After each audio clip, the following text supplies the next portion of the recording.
میرے بھائیوں، میری بہنوں، میرے بچوں، میری بچیوں، اللہ کے واسطے ماں باپ کو دکھ نہ دینا، ورنہ اللہ بھی ناراض ہو جائے گا۔ چند دن پہلے ایک بچہ بچی میرے پاس آئے، دونوں میڈیکل سٹوڈنٹ تھے، کہیں کہ ہم شادی کرنا چاہتے ہیں۔ تو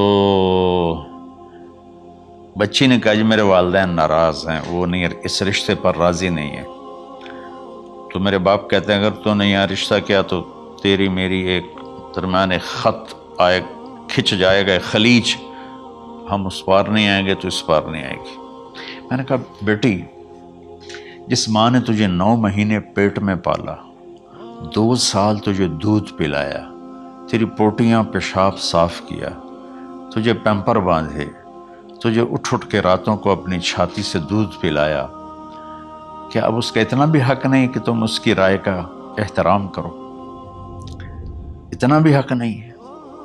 تو میں نے کہا بیٹا میری کوئی رائے نہیں ہے، تو اب اگر تیرے ماں باپ راضی ہیں تو بسم اللہ ضرور کر، اگر راضی نہیں ہیں تو دیکھو موت تک تجھے ماں باپ کی دعا نہیں ملے گی، اور ماں باپ کی دعا نہ ملی تو کچھ بھی نہیں ملے گا۔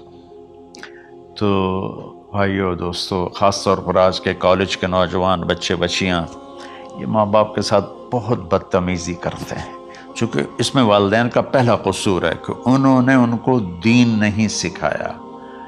بچپن میں انگلش میڈیم سکول، پھر او لیول، پھر اے لیول، تو انہیں کیا پتہ ماں کون ہے باپ کون ہے۔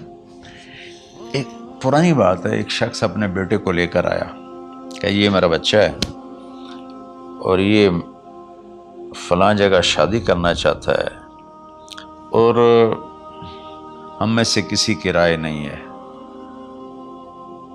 اور یہ مانتا نہیں ہے، اور اس کے ساتھ اس نے دھاڑے مار کے رونا شروع کیا۔ تو میں نے بچے کو دیکھا تو یوں کر کے بیٹھا تھا، اس کا باپ رو رہا ہے، ہچ کیوں تو ایسے بیٹھا ہو۔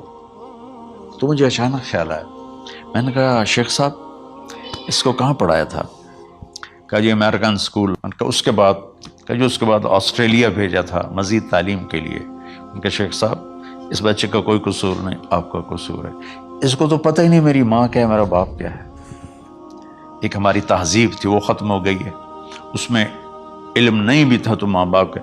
میں نے اپنی آنکھوں سے دیکھا، میں نے اپنے دادا کو دیکھا لیکن مجھے یاد نہیں، لیکن جو میرے دادا کے چھوٹے بھائی تھے ان کو میں سنبھلتا ہوں، ان کو میں نے دیکھا ہے، 3ری 4تھی جماعت تک میں تھا۔